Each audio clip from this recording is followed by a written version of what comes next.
Bonsoir à toutes et à tous, ravi de vous retrouver sur 8 Mont-Blanc, il est 18 h. Bienvenue dans ce journal de la rédaction. Nous sommes le vendredi 3 décembre 2021, au sommaire ce soir. Une idée de sortie pour débuter cette édition, le musée Château d'Annecy accueille depuis ce vendredi une exposition consacrée aux sculpteurs savoyards du Moyen-Âge à travers des statues de la Pietà. Visite et immersion dans ce journal. Et puis nous prendrons la direction de la librairie BD Fugue, toujours à Annecy, pour la dernière chronique de l'année 2021 de Vincent Poirier avec Victoria Lopez. Une ultime sélection de coups de cœur qui pourrait bien vous donner des idées de cadeaux de Noël.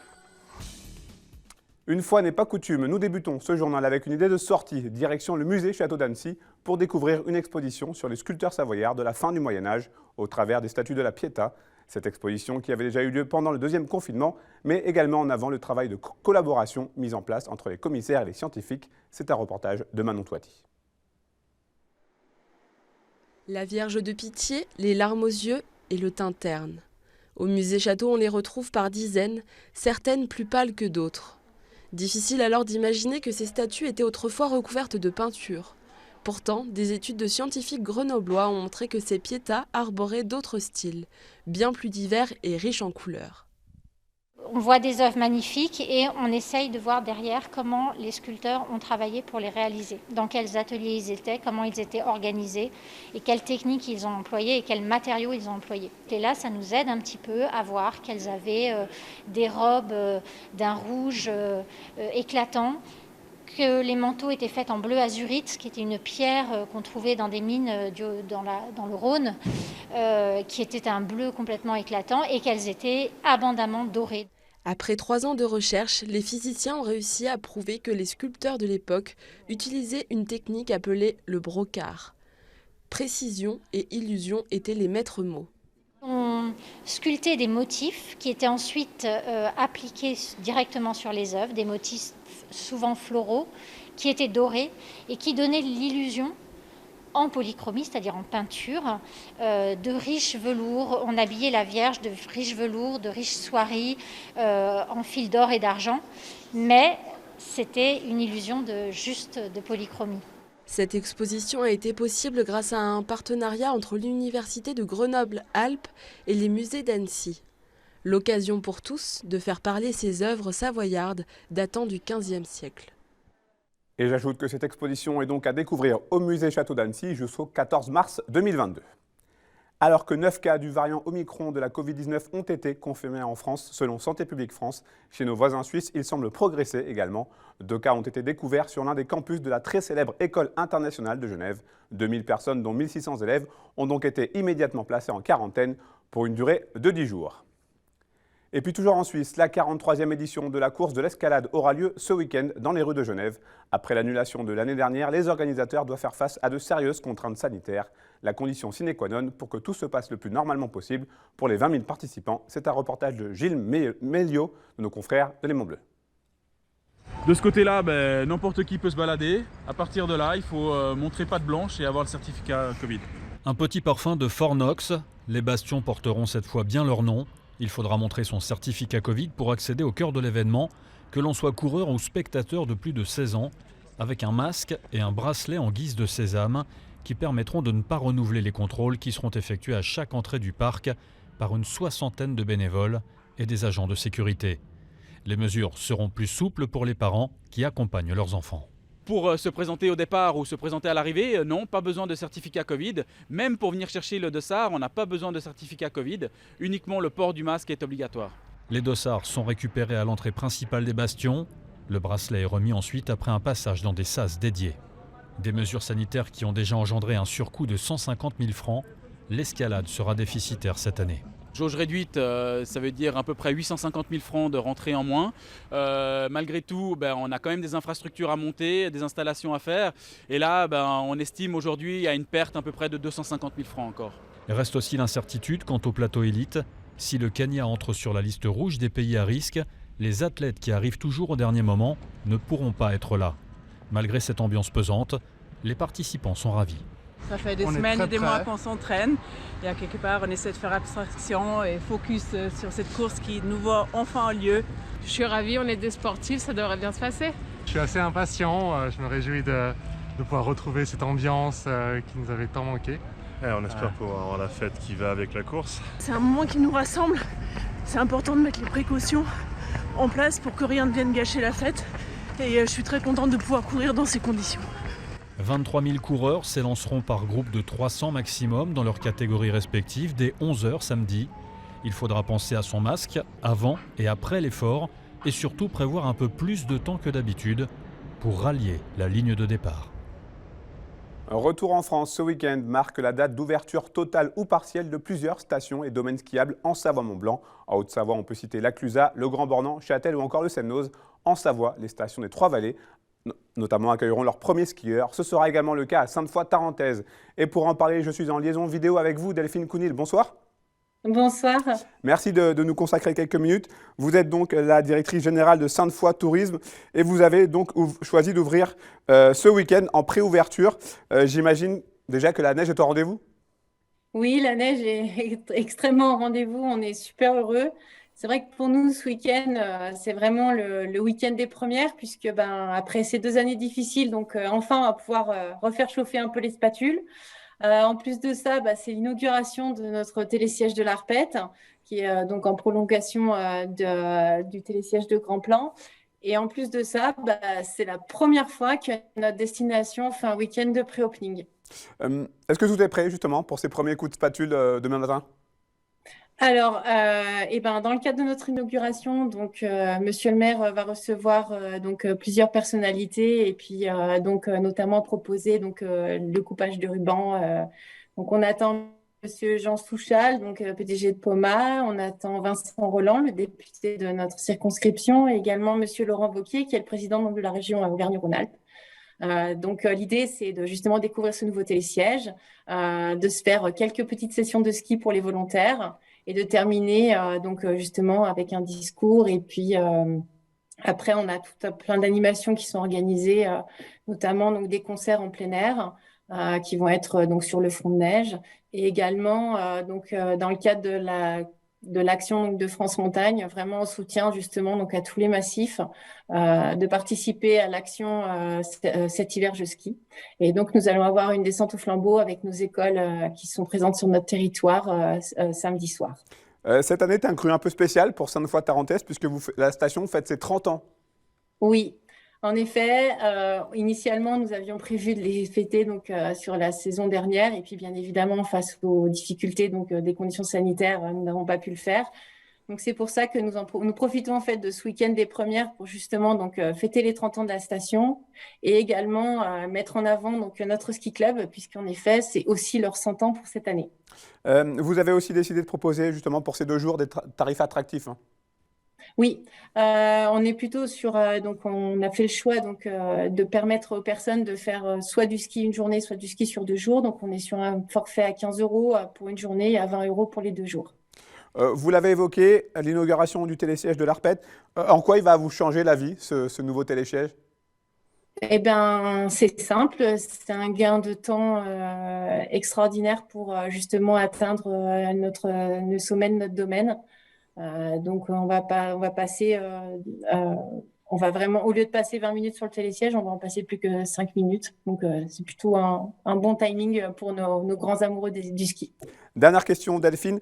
Au niveau des réservations, comment s'annonce ce début de saison avec les vacances scolaires qui vont avec?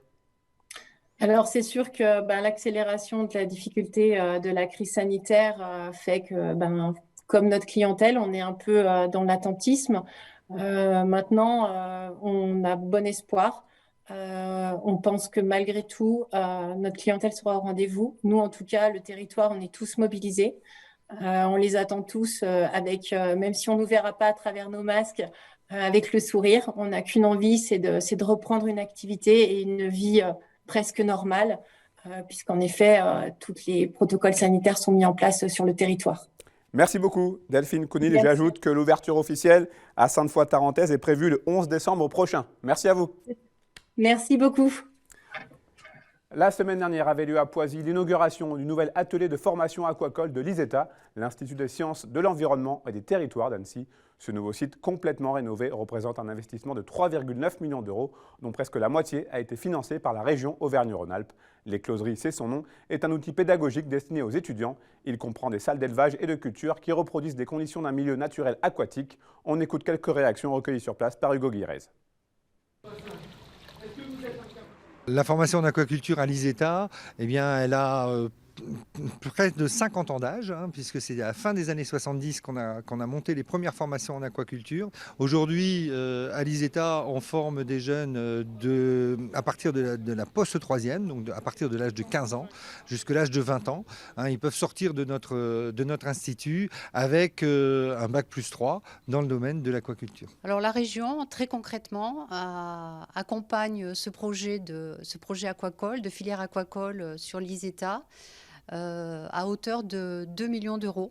Et l'ensemble donc des rénovations bâtimentaires, demi-pension, gymnase, internat, à hauteur de 21 millions d'euros. C'est pratiquement 50% d'accompagnement régional sur le projet initial total. Puisque les bâtiments précédents avaient vraiment besoin de cette rénovation. Et du coup, on vient de découvrir un outil de travail absolument extraordinaire. J'ai choisi cet enseignement-là, aquaculture en BTS, parce qu'en général, j'adore tout ce qui est le milieu de l'eau, apprendre tout ce qui est en espèces de poissons, algues. Enfin, c'est vraiment un milieu qui est vraiment diversifié. Et c'est pour ça que j'ai vraiment voulu me lancer dans la filière aquaculture.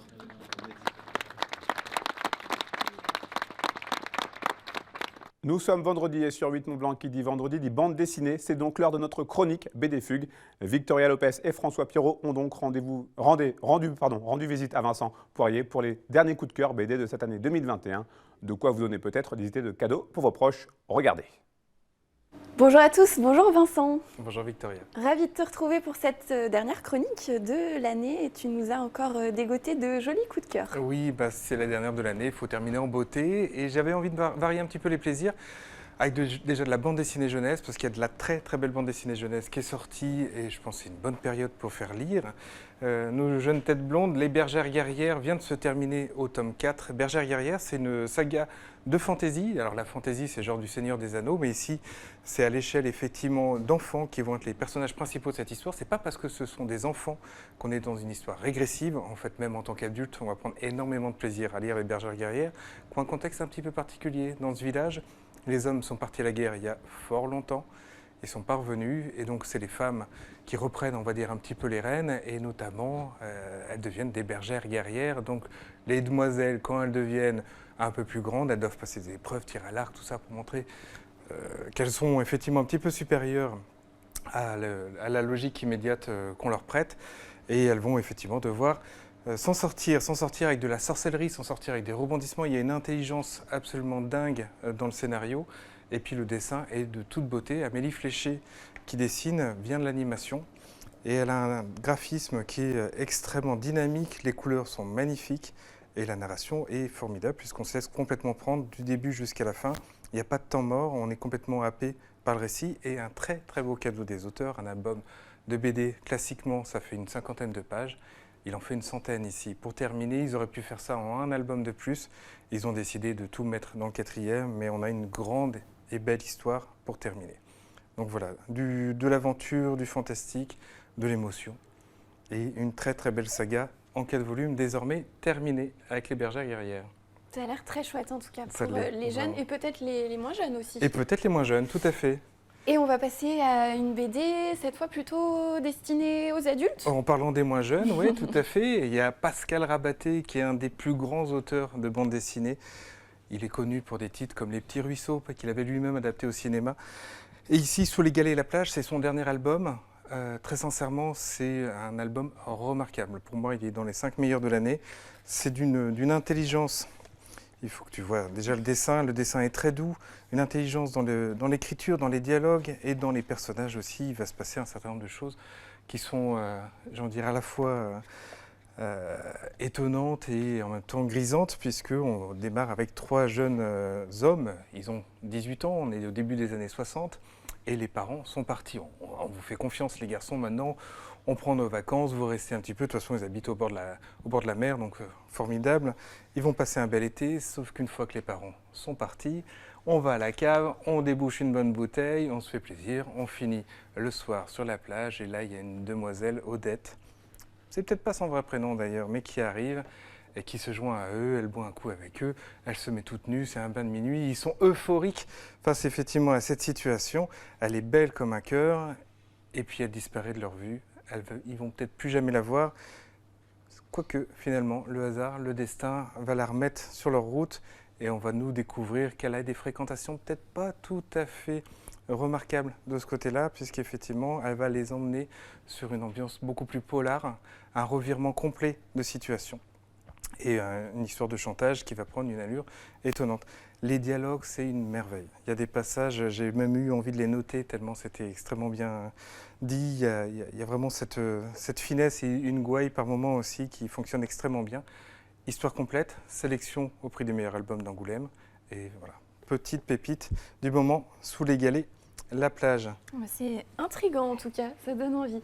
Avant de parler de du dernier coup de cœur, on va faire un petit intermède pour parler d'une affiche. Ben oui, il y a une petite particularité, j'en ai parlé 2 fois déjà sur le plateau de la Lutte Mont-Blanc, la série Il faut flinguer Ramirez, qui est une des meilleures séries de ces dernières années.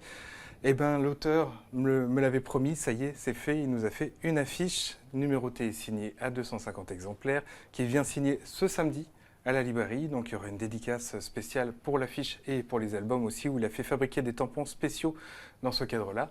Et donc voilà, une affiche exclusive créée vraiment pour la librairie avec Ramirez, la série qui vient révolutionner un petit peu le genre polar. Et dont on avait parlé dont on a parlé avec enthousiasme à chaque fois. Ouais. Et on se dirige vers un coin qu'on n'a pas forcément encore trop visité dans nos chroniques. Et pourtant, le comics, effectivement, le comics, on le voit un petit peu partout, dans les influences, dans le jeu vidéo, dans le cinéma, évidemment. Et c'est bien la source ici, c'est la bande dessinée. Donc le comics américain, c'est de la bande dessinée. Et on a une saga notamment qui s'appelle Batman White Knight, qui a été créée par Sean Murphy, qui est un hyper talent. Il a un graphisme qui est complètement dingue. Et ce Sean Murphy a aussi réinventé un petit peu l'univers de Batman. Il a inversé un petit peu des rôles, il a vu ce que ça pouvait donner si jamais c'était Batman qui était potentiellement plus le méchant que le Joker. Il a créé quelque chose comme ça très intéressant. Il a enchaîné avec Curse of the White Knight, et là tout récemment il vient de sortir Harley Quinn. Donc Harley Quinn, on l'avait déjà vu dans les précédents, on la connaît, mais ici on va la retrouver dans le contexte du White Knight, c'est-à-dire que le point de départ, notre Batman est enfermé en prison. Ça, c'est quelque chose qu'on pouvait découvrir avant, mais on peut se lancer directement avec cette particularité-là, parce qu'on peut le lire quand même de façon autonome. C'est ce qu'on appelle un one-shot. Et Harley Quinn, donc Arline, en fait, est une psychiatre. Et on va découvrir ici que des enquêteurs ont besoin de ses talents, plus précisément, puisqu'effectivement, il y a quelqu'un qui est en train d'assassiner des stars du cinéma de l'âge d'or. Elle les assassine tout en les peignant en noir et blanc, tels qu'ils étaient dans leurs films. Et effectivement, Harley Quinn, Arline, est peut-être capable effectivement de retrouver la trace du meurtrier, de la meurtrière. Il y a plusieurs pistes qui sont évoquées et c'est remarquable. Le dessin est complètement fou. Le dessin, c'est un Italien qui dessine, qui a repris l'univers de Sean Murphy. Et les couleurs sont de Dave Stewart. On ne parle pas souvent des coloristes, mais lui, c'est un des plus grands coloristes au monde. Il a fait un travail éblouissant, vraiment, on a l'impression que c'est de la peinture tout du long, et je tenais quand même à le remarquer, parce qu'on ne parle pas assez des coloristes, mais il y a des talents qui sont hors normes comme celui-là. Donc voilà, Batman White Knight, tout à fait accessible à des non-lecteurs de comics, tout à fait accessible, même si on ne connaît pas tant que ça l'univers de Batman, et alors, si en plus on est amateur de comics, là c'est formidable, c'est jackpot. Merci beaucoup Vincent. Merci Victoria. On te souhaite une belle fin d'année. C'est un petit peu tôt encore pour souhaiter une bonne année, mais on se retrouve l'année prochaine. Avec plaisir. Merci à vous. On espère que vous avez trouvé votre bonheur ou que vous le trouverez ici, en tout cas à BD Fugue à Annecy. À très vite. C'est la fin de cette édition. Merci à vous pour votre fidélité à l'information sur 8 Mont Blanc. Merci à toute l'équipe. Tout de suite, la météo présentée par Thierry Paulme. Vous avez ensuite rendez-vous avec un nouveau numéro de votre émission en tête-à-tête. Antoine Delneria, champion olympique de descente en 2006 aux Jeux Olympiques de Turin, et s'est livré aux questions au jeu des questions-réponses. Passez une très belle soirée, passez un très bon week-end, prenez soin de vous et de vos proches. Dès lundi, vous retrouvez Victoria à cette même place pour une semaine d'information sur Rythme Blanc.